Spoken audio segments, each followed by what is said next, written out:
Nobody can ever imagine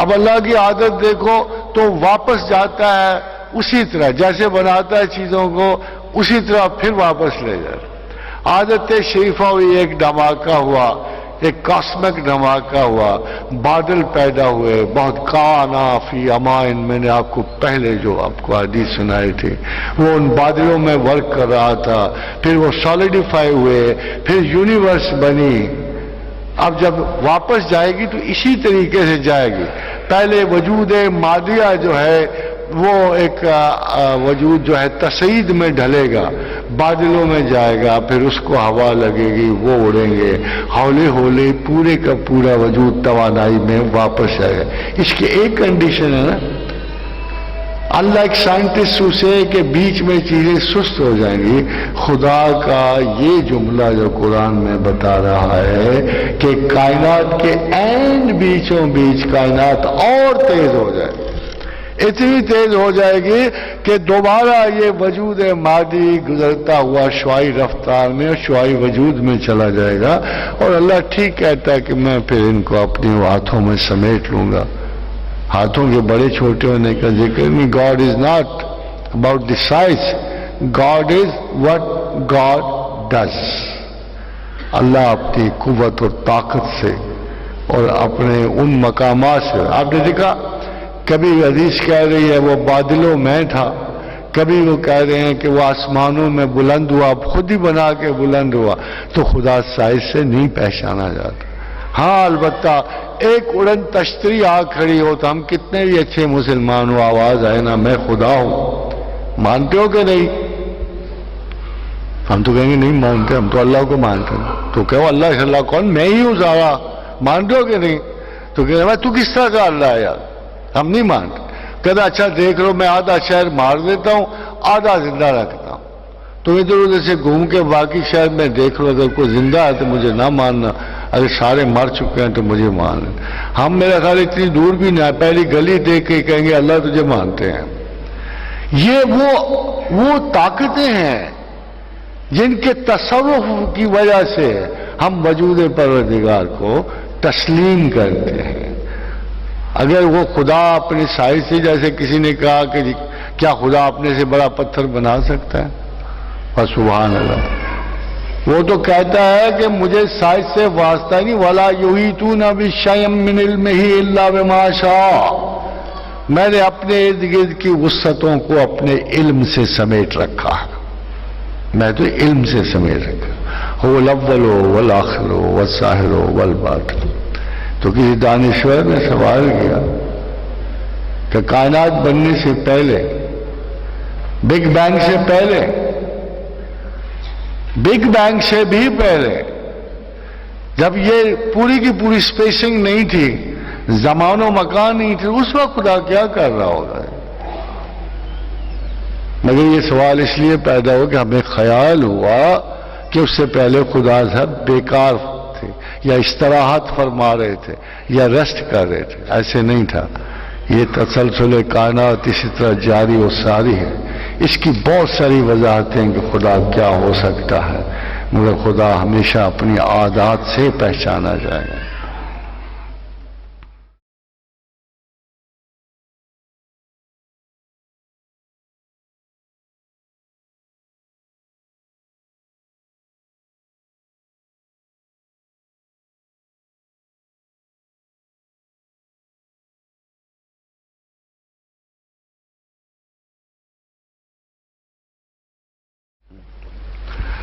خادم حضرات، میں یہ بتا رہا تھا آپ کو کہ جب آپ کا جب تک علم بہتر نہیں ہوگا،